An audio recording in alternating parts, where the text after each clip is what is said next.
नमस्कार दोस्तों। अपने जो व्यक्तित्व का सिद्धांत चल रहा था, उस व्यक्तित्व के सिद्धांत में हमने सिगमंड फ्रायड का जो मनोविश्लेषणात्मक सिद्धांत था वो हमने पढ़ लिया था।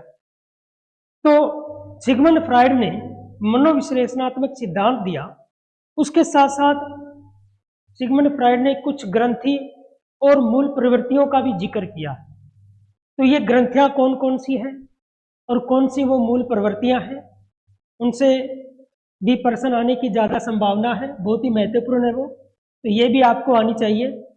तो पहले हम बात करते हैं सिगमंड फ्रायड ने जो ग्रंथियां बताई थी। सिगमंड फ्रायड ने जो ग्रंथि बताई थी वो ग्रंथि कौन कौन सी। तो यदि हम बात करें सिगमंड फ्रायड द्वारा जो ग्रंथियां बताई गई थी, तो सिगमंड फ्रायड ने जो ग्रंथि का जिक्र किया, तो पहली जो ग्रंथि बताई थी वो बताई थी ओडिपस।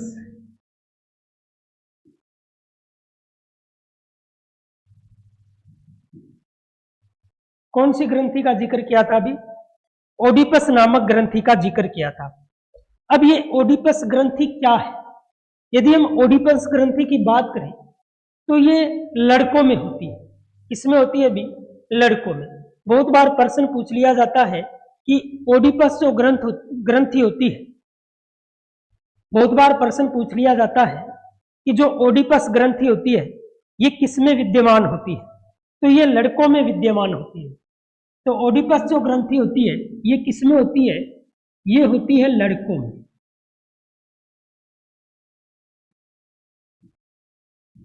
किसमें होती है अभी? लड़कों में। और इसी ग्रंथि के कारण, इस ओडिपस ग्रंथि के कारण जो लड़के होते हैं ये अपनी माता को क्या करते हैं? भी अधिक प्रेम करते हैं। किसके कारण? ओडिपस ग्रंथि के कारण ये माता से अधिक प्रेम करते हैं। तो इस ओडिपस ग्रंथि के कारण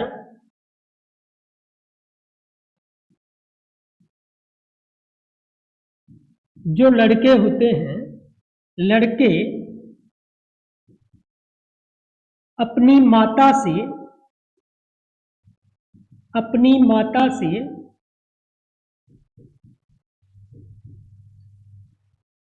अधिक प्रेम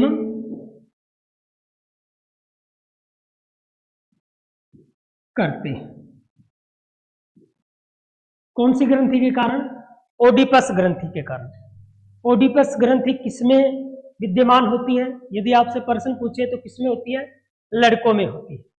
और इस ओडिपस ग्रंथि के कारण जो लड़के हैं वो अपनी माता से क्या करते हैं? अधिक प्रेम करते हैं। दूसरी ग्रंथि का जो जिक्र किया था, तो दूसरी ग्रंथि जो थी वो थी इलेक्ट्रा।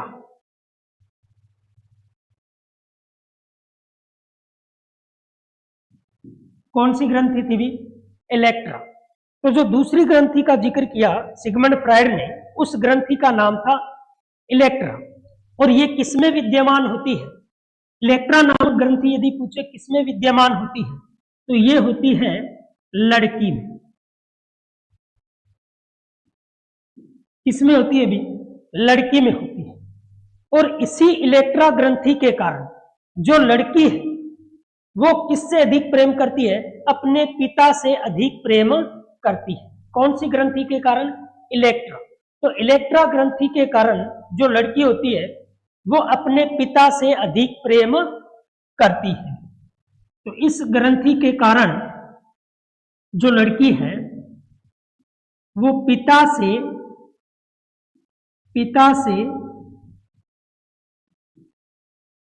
अधिक प्रेम करती है। कौन सी ग्रंथि के कारण?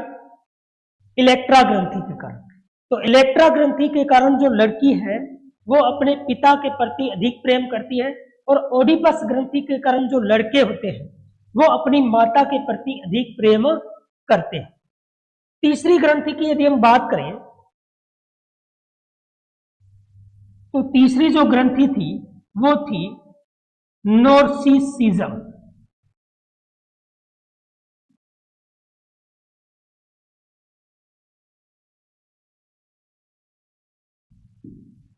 तीसरी कौन सी ग्रंथि थी भी? नोर्सिसिज्म। अब ये नोर्सिसिज्म ग्रंथि क्या होती है? ये जो नोर्सिसिज्म ग्रंथि होती है ये लड़के और लड़की दोनों में ही होती है, लेकिन नोर्सिसिज्म ग्रंथि के कारण जो होते हैं ये खुद से ज्यादा प्रेम करते हैं। किससे ज्यादा प्रेम करते हैं? खुद से ज्यादा प्रेम करते हैं। तो नोर्सिसिज्म ये जो ग्रंथि है ये क्या होती है? ये होती है स्वमोह। इसे क्या कहते हैं भी? स्वमोह। तो स्व होता है खुद, मोह होता है मोहित होना, खुद में ही क्या हो जाना? मोहित होना, यानी स्वयं के प्रति प्रेम बढ़ना। आपने देखे होंगे कि बहुत से ऐसे बच्चे होते हैं तो वो क्या करते हैं, जैसे आईने के सामने खड़े होते हैं और खड़े होकर क्या करते हैं, बार बार अपने चेहरे को आईने में देखते हैं और खुद अपने बालों को संवारते हैं। संवारते हैं नहीं संवारते? तो वो क्या होते हैं, उनको खुद को ही यानी खुद के प्रति उनको क्या होता है? प्रेम होता है, खुद उन्हें अच्छे लगते हैं। तो वो कौन सी ग्रंथि के कारण होता है? वो होता है नोर्सिसिज्म ग्रंथि के कारण। तो नोर्सिसिज्म ग्रंथि के कारण क्या होता है? स्वयं के रूप में ही क्या हो जाते हैं? ये मोहित हो जाते हैं। यानी इसमें बालक क्या करता है? स्वयं से प्रेम करता है, स्वयं से प्रेम करता है। तो ये तीन ग्रंथियों का जिक्र किया, सिगमंड फ्राइड ने तीन ग्रंथियों का जिक्र किया, और वो तीन ग्रंथियां कौन कौन सी थी भी? Oedipus, Electra, narcissism. बहुत ही महत्वपूर्ण ग्रंथियां हैं और बहुत बार इनसे प्रश्न पूछे जाते हैं। यदि आपसे प्रश्न पूछ ले कि जो लड़के होते हैं वो अपनी माता के प्रति अधिक प्रेम करते हैं तो ये कौन सी ग्रंथि के कारण होता है? तो कौन सी ग्रंथि होती है भी? ओडिपस होती है। इसी तरह से लड़की जो है वो अपने पिता से अधिक प्रेम करती है, कौन सी ग्रंथि के कारण? इलेक्ट्रा ग्रंथि के कारण। और जो नोर्सिसिज्म ग्रंथि होती है, इस ग्रंथि के कारण जो बालक होते हैं वो स्वयं के प्रति क्या होते हैं? मोहित होते हैं, यानी खुद से ही ज्यादा प्रेम करते हैं। तो ये तीन ग्रंथियां बताई थी। कितनी ग्रंथियां बताई थी?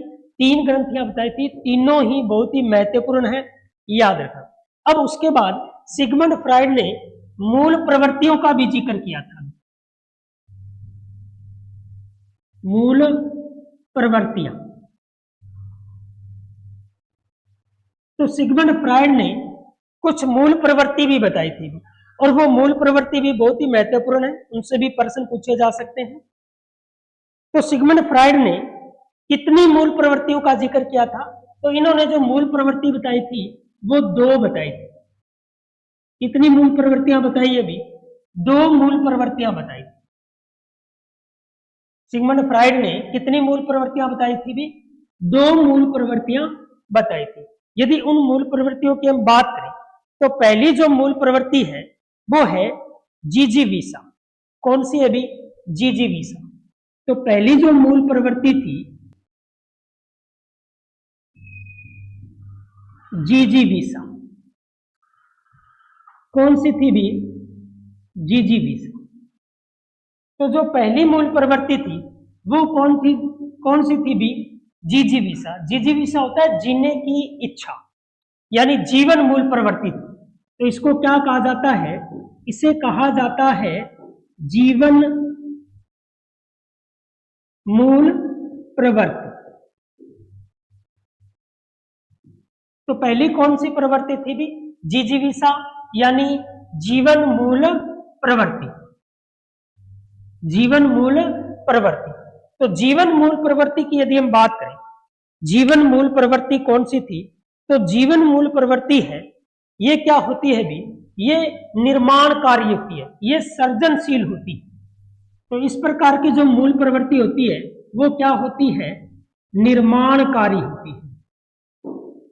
निर्माणकारी, या हम कहें सृजनशील। सृजनशील।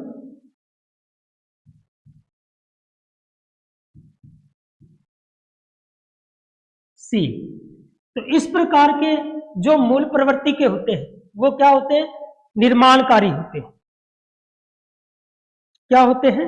निर्माणकारी होते हैं, यानी एक तरह से सृजनशील होते हैं। क्या होते हैं? सृजनशील होते हैं। ये निर्माण कार्यों में इनकी ज्यादा रुचि होती है। ये ऊर्जावान होते हैं। तो जिजीविषा या जीवन मूल प्रवृत्ति की हम बात करें तो कौन से होते हैं इसमें?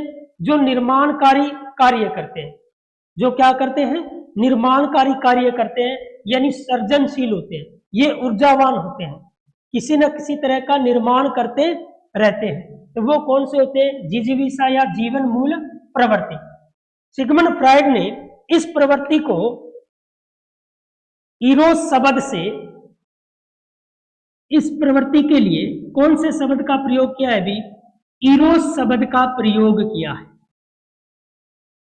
यह भी प्रश्न पूछा जा सकता है कि जिजीविषा या जीवन मूल प्रवृत्ति के लिए कौन से शब्द का प्रयोग किया? भी इरोस शब्द का प्रयोग किया। इरोस शब्द का प्रयोग किया। अब इसको ऐसे भी याद रखना, हीरोज, हीरोज यानी जो निर्माण कार्य करता है, जो किसी न किसी तरह का निर्माण करता है, वो क्या है? अपने आप में एक हीरो है। क्या है? हीरो है। तो जिजीविषा जीवन मूल प्रवृत्ति ये निर्माणकारी होती है, सृजनशील होती है। तो ये क्या होती है? इसके लिए सिगमंड फ्राइड ने कौन से शब्द का प्रयोग किया? भी तो सिगमंड फ्राइड ने इरोस शब्द का प्रयोग किया है। दूसरी यदि हम मूल प्रवृत्ति की बात करें तो वो है मुमूर्षा। दूसरी कौन सी है? भी मुमूर्षा। मुमूर्षा, मुमूर्षा शब्द शुद्धिकरण में भी बहुत बार पूछ लिया जाता है। इसमें दोनों जो मात्रा होती है वो क्या होती है? छोटी होती है। तो मुमूर्षा या हम कहें मृत्यु मूल प्रवृत्ति, मृत्यु मूल प्रवृत्ति। तो इसको क्या कहा जाता है? भी मुमूर्षा या मृत्यु मूल प्रवृत्ति। देखो, मुमूर्षा या मृत्यु मूल प्रवृत्ति की हम बात करें तो ये क्या होते हैं? ये एक तरह से विनाशकारी कार्यों में लगे रहते हैं, किसी न किसी तरह का नुकसान पहुंचाते रहते हैं। ये विनाश की ओर चलते हैं। क्या करते हैं? विनाश की ओर चलते हैं। अनुचित कार्यों में इनकी रुचि होती है। क्या होते हैं? ये अनुचित कार्य करते हैं। तो इस प्रकार के जो व्यक्ति होते हैं, यानी जिनमें मुमूर्षा या मृत्यु मूल प्रवृत्ति होती है, जिन व्यक्तियों में ये क्या होते हैं? विनाश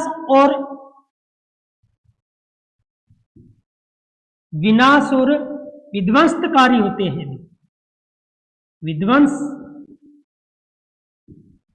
होते हैं, यानी हमेशा ये क्या करते रहते हैं? अनुचित कार्य करते रहते हैं। तो इस प्रकार के जो मूल प्रवृत्ति वाले जो व्यक्ति होते हैं वो क्या होते हैं? भी विनाश और विध्वंसकारी होते हैं। विनाश और विध्वंसकारी होते हैं। और इस प्रकार के जो मूल प्रवृत्ति वाले व्यक्ति होते हैं, तो इसके लिए इन्होंने जो शब्द का प्रयोग किया था वो शब्द था थेनाटोस। कौन सा शब्द था? भी थेनाटोस। तो फ्राइड ने इसके लिए थेनाटोस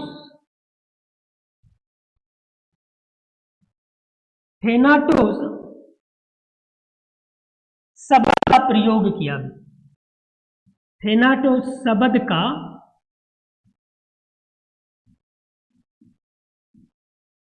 प्रयोग किया। तो मुमूर्षा या मृत्यु मूल प्रवृत्ति जो थी, इसके लिए कौन से शब्द का प्रयोग किया? भी थेनाटोस शब्द का प्रयोग किया। एक अन्य शब्द का भी प्रयोग किया था, बहुत ही महत्वपूर्ण शब्द है वो भी। तो सिगमंड फ्राइड ने एक अन्य शब्द का भी प्रयोग किया, उसके बारे में पूछा जा सकता है। तो वो शब्द कौन सा था? तो वो था लिबिडो। कौन सा शब्द था? भी लिबिडो।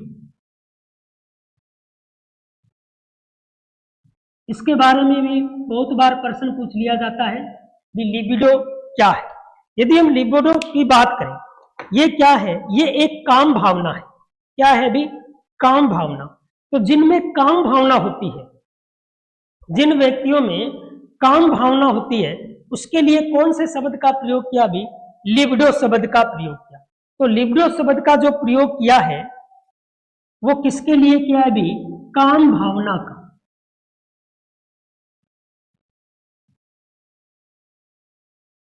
तो काम भावना के लिए कौन से शब्द का प्रयोग किया था भी?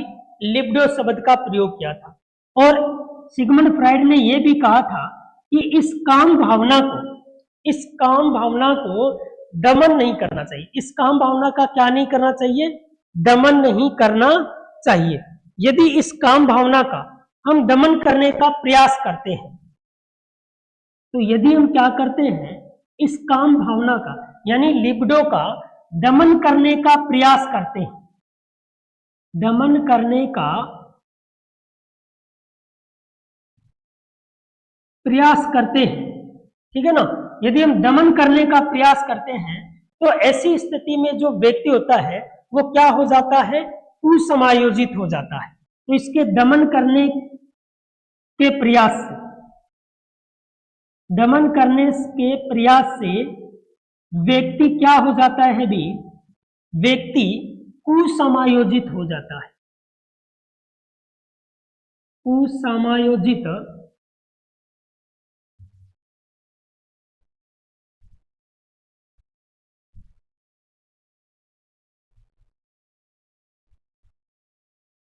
व्यक्ति क्या हो जाता है भी? कुसमायोजित हो जाता है।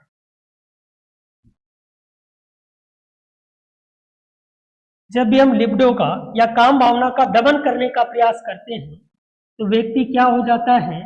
कुसमायोजित हो जाता है। एक बार इनको हम दोबारा रिपीट कर लेते हैं थोड़ा। तो देखिए, अपने व्यक्तित्व के सिद्धांत में हमने सिगमंड फ्राइड ने जो मनोविश्लेषणात्मक सिद्धांत दिया था वो पढ़ लिया था। लेकिन सिगमंड फ्राइड ने कुछ ग्रंथि और मूल प्रवृत्तियों का भी जिक्र किया था। तो वो ग्रंथि और मूल प्रवृत्ति क्या है, तो वो हमने यहाँ की है। तो पहले देखिए, यदि ग्रंथि की बात करें तो पहली ग्रंथि कौन सी थी भी? ओडिपस ग्रंथि थी। कौन सी ग्रंथि थी? ओडिपस। और इस ओडिपस ग्रंथि के कारण क्या होता है, पहले तो हम देखें कि ये ओडिपस ग्रंथि होती किसमें है। तो ओडिपस ग्रंथि किसमें होती है? लड़कों में होती है। और इस ग्रंथि के कारण जो लड़के होते हैं वो अपनी माता के प्रति अधिक प्रेम करते हैं। और लड़कियों में जो ग्रंथि होती है वो कौन सी होती है? इलेक्ट्रा ग्रंथि होती है। और इसी इलेक्ट्रा ग्रंथि के कारण जो लड़की होती है वो अपने पिता के प्रति क्या होती है? अधिक प्रेम करती है। तीसरी ग्रंथि की हम बात करें तो वो कौन सी थी भी? नोर्सिसिज्म ग्रंथि थी। ये जो नोर्सिसिज्म ग्रंथि है, इस ग्रंथि के कारण क्या होता है कि जो बालक होता है वो स्वयं के प्रति क्या होता है? मोहित होता है, यानी स्वयं से ही अधिक प्रेम करता है। उसके बाद यदि मूल प्रवृत्तियों की बात करें तो सिगमंड फ्राइड ने मुख्य रूप से कितनी मूल प्रवृत्तियां बताई? अभी 2 मूल प्रवृत्तियां बताई। कौन कौन सी? एक तो थी जिजीविसा। कौन सी थी भी? जिजीविसा यानी जीवन मूल प्रवृत्ति। तो जीवन मूल प्रवृत्ति वाले व्यक्ति ऐसे होते हैं जो हमेशा निर्माणकारी कार्यों में लगे रहते हैं, कुछ ना कुछ सर्जनशील में लगे रहते हैं। तो वो होते हैं जीवन मूल प्रवृत्ति। और दूसरे जीवन मूल प्रवृत्ति के लिए जो सिगमंड फ्राइड ने जिस शब्द का प्रयोग किया वो कौन सा था भी?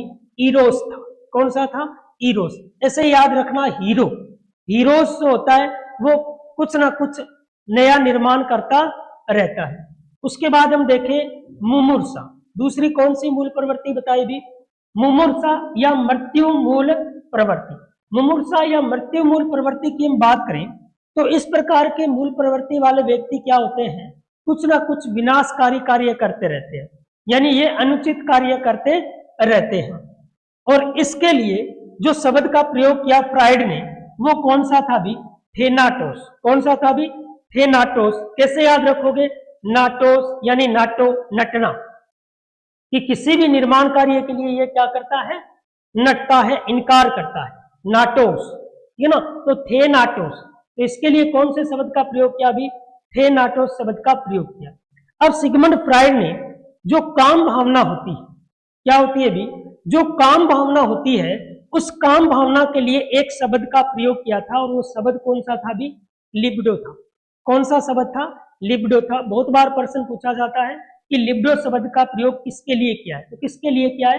काम भावना के लिए। तो सिगमंड फ्राइड ने यह भी बताया कि यदि हम इस काम भावना का दमन करने का प्रयास करते हैं, क्या करते हैं? दमन करने का प्रयास करते हैं, तो इसके दमन के कारण व्यक्ति क्या हो जाता है? कुसमायोजित हो जाता है। क्या हो जाता है? कुसमायोजित हो जाता है। तो ये हमने इस आज की क्लास में सिगमंड फ्राइड ने जो ग्रंथि और मूल प्रवृत्तियों के बारे में बताया था, उसके बारे में पढ़ा। तो मिलते हैं हम आगे की क्लास में, तब तक के लिए सभी का धन्यवाद। राम राम।